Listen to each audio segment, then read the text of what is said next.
आप लोग को बताना चाहिए था जनता को कि तुम्हारी गाड़ी में E20 डल रहा है अब। मैडम जल्दी मत करिए, थोड़ा समझ लीजिए। ठीक है, आप बताइए, मगर सवाल तो आएंगे सर। पहले तो नितिन गडकरी जी ने कभी ये बात नहीं मानी थी कि एथेनॉल से माइलेज कम होती है।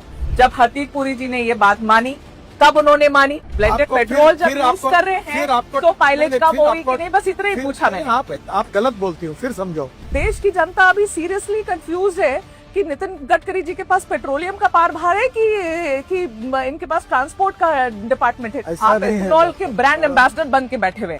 सेंट्रल एक्साइज भी कम किया है एथेनॉल ब्लेंडेड पेट्रोल पर, इसके बावजूद भी पेट्रोल के दाम कम क्यों नहीं हुए? ये सब सवाल आप पेट्रोलियम मिनिस्टर को पूछो। ये बढ़िया है। अभी आप देखो, आप क्या करती है? हाँ। आप तबला रग्गा बजाती है। अरे क्या तबला बजाती हो? आप अभी मुझे पूछ रहे हैं कि तुम पेट्रोलियम मंत्री हो, ये भी तुम बोलोगे? सर जो प्योर पेट्रोल है XP 170 रुपीज पर लीटर, 170 रुपए प्रति लीटर, सर कौन भराएगा गाड़ी में, बताओ?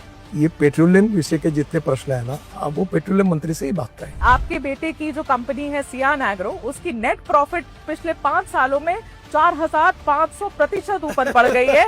इतने 1000 करोड़ की आप बना देते हैं हाईवे, और आपने एकदम बेस्ट टेक्नोलॉजी, बेस्ट मटेरियल, पहली बारिश गड्ढा हो जाता है, फिर आप कहेंगे कि सवाल पूछो तो गलत है। ऐसे कैसे? मैं एंटी नेशनल थोड़ी हो जाऊंगी सवाल पूछूंगी तो। मैं आपको दिल्ली देहरादून पूछूंगी, सर उस पे गड्ढे हुए थे सर। तो आप सबको पेड कैंपेन बोलेंगे, आप कहेंगे सब पेड कैंपेन है, सब ऐसे लोग हैं। ऐसे नहीं, जनता की भी सवाल है ना सर, कभी तो मान लेना चाहिए। अगर कोई बात झूठ बोलने से डिफेमेशन केस होती है। हाँ, आपने जो पढ़ा इसके ऊपर मैं आपके ऊपर डिफेमेशन केस भी कर सकता हूँ।